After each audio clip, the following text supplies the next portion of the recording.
बिस्मिल्लाहिर्रहमानिर्रहीम। अस्सलाम वालेकुम वीवर्स, मैं हूं एडवोकेट एहसन कुरैशी। आज हम डिस्कस करेंगे जस्टिस काजी फायज़ ईसा साहब ने जस्टिस मंसूर अली शाह साहब ने जो ख़त लिखा था 2-3 दिन पहले, जिसमें उन्होंने बिलखसूस ज़िक्र किया था जस्टिस मनीब साहब का कि जिनको प्रैक्टिस एंड प्रोसीजर जो कमेटी है यानी कि केस फिक्सिंग कमेटी में से उनको निकाल दिया था। इसके ऊपर उनकी जगह अमीनुद्दीन जस्टिस अमीनुद्दीन ख़ान साहब का नाम शामिल किया गया था। उसके ऊपर जो बाद अज़ां कमेटी का इजलास हुआ तो जस्टिस मंसूर अली शाह साहब ने उस इजलास का बाइकआउट किया और उसके वेरी नेक्स्ट डे उन्होंने एक लेटर लिखा चीफ जस्टिस ऑफ पाकिस्तान को, जिसमें उन्होंने एतराज़ात उठाए थे उस कमेटी पर और ये भी पूछा था कि जो जस्टिस मनीब साहब हैं उनको कमेटी में से हटाने का कोई जवाज़ पैदा नहीं बताया गया, कोई रीज़निंग नहीं दी गई। लिहाजा ये जो कमेटी है इसमें उनका नाम एक गैर कानूनी तौर पर उन्होंने उनका नाम रिमूव किया है और साथ उन्होंने ऑब्जेक्शन लगाया था कि अमीनुद्दीन ख़ान साहब का नाम क्यों शामिल किया गया है, चूँकि जस्टिस मनीब के पास जो सीनियर तरीन अगर जज हैं वो यही अफरीदी साहब थे तो उनका नाम भी आ जाना चाहिए था। उस ख़त का जवाब आज काजी फायज़ ईसा साहब ने दिया और उसमें उन्होंने 11 किस्म के जवाबात दिए हैं, यानी कि उस ख़त के जवाब में उन्होंने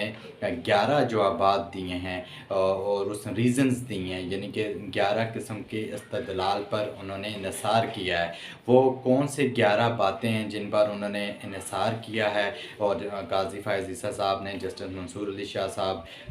के ख़त का जवाब दिया, इसके ऊपर डिस्कस करेंगे। इससे पहले कि अगर आप मेरे चैनल पर नए हैं तो इस चैनल को सब्सक्राइब कर लें और इस वीडियो को भी ज़्यादा से ज़्यादा लोगों तक शेयर करें ताकि ये मालूमाती वीडियो ज़्यादा से ज़्यादा लोगों तक पहुंचाई जा सके। जो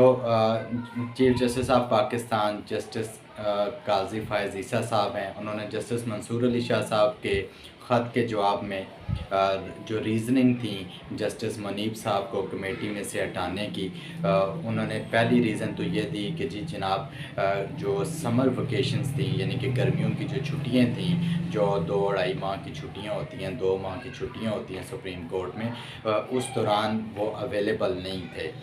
यानी कि उस वक्त जस्टिस मनीब साहब अवेलेबल नहीं थे, तो इसलिए उनका नाम एक तो रीज़न उन्होंने ये दी। दूसरी रीज़न उन्होंने बताई कि जी उन्हें प्रैक्टिस एंड प्रोसीजर जो एक्ट लाया गया था 2023 का, उस पर उन्हें इतराज़ था, इसलिए उनका नाम हमने जो है वो रिमूव किया। तीसरी रीज़निंग या इस्तदलाल वो पेश करते हैं काजी फायज़ ईसा साहब कि जी चूँकि जस्टिस मनीब का रवैया जो है वो अच्छा नहीं था, इस वजह से हमने उनको रिमूव किया, उनको कमेटी में से हटाया गया। उसके बाद चौथी रीज़न थी कि जी एक इजलास हुआ था और उससे वो शामिल नहीं हुए थे, बल्कि उससे वो वॉकआउट कर गए थे, उस कमेटी के इजलास में वो शामिल नहीं हुए थे, इसका भी उन्होंने हवाला दिया। उसके साथ साथ जो मेन उनका ये कंसर्न था जिस वाले से उन्होंने रीज़निंग दी या बेस बनाया, वो ये कहा कि चूँकि प्रैक्टिस एंड प्रोसीजर पर उनका इतराज़ था तो इसलिए उनका नाम हमने रिमूव किया और दूसरा उनका रवैया भी गैर मुनासिब था, इसलिए उनको रिमूव किया गया। और साथ उन्होंने कहा कि अमीनुद्दीन साहब को इसलिए हमने बनाया कि जस्टिस यहिया अफरीदी साहब से जब पूछा गया तो उन्होंने कमेटी का मेंबर बनने से माज़रत कर ली, इसलिए हमने जस्टिस जो अमीनुद्दीन साहब हैं उनका नाम कमेटी में शामिल किया। अब चूँकि इसमें बड़ी बात एक बहुत ही अहम नुक्ता है, वो ये है कि काजी फायज़ ईसा साहब ने जो जस्टिस अमीनुद्दीन साहब का नाम शामिल किया और जस्टिस मनीब अख्तर साहब का नाम रिमूव किया, वो तो अभी चंद दिन पहले रिमूव किया, तो समर वेकेशंस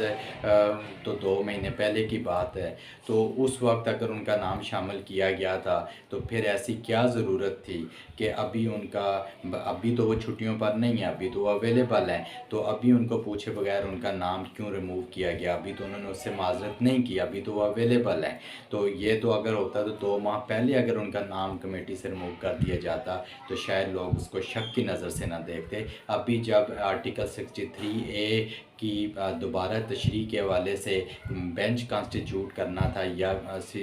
سادہ الفاظ میں کہ اس کی جو ریویو پٹیشن ہے اس کے لیے بینچ کانسٹیٹیوٹ کرنا تھا اور اپنے ہم خیال لوگوں کو بینچ میں شامل کرنا مقصود تھا۔ اس لیے آپ نے اپنے ہم خیال بندے کو ہی جو جسٹس ہے اس کو اپنی کمیٹی میں شامل کیا تاکہ 3 رکنی کمیٹی میں میجورٹی آپ حاصل کر سکیں۔ اور جسٹس منصور علی شاہ صاحب تو آلریڈی اس میں چونکہ جو امینڈنٹ آرڈیننس ہے اس کے تحت بھی ان کو تو نہیں ریموو کیا جا سکتا تھا، اور جو آپ کو آپشن دی گئی تھی جسٹس فائز عیسیٰ صاحب کو امینڈنٹ آرڈیننس کے تحت، اس میں 2023 کے ایکٹ میں ترمیم کر کے ان کو یہ اختیار دیا گیا کہ وہ اپنی مرضی کا لگائیں، تو اس کے پیچھے یہی بدنیتی نظر آتی ہے کہ وہ اپنے ہم خیال جج کو لگا کر اپنا ہم خیال انہوں نے ایک بینچ تشکیل دیا ہے جس پر آئندہ سماعت ہوگی، اور اسی لیے لوگ اس کو شک کی نظر سے دیکھتے ہیں، اور میرا بھی یہی نظریہ ہے۔ Thank you.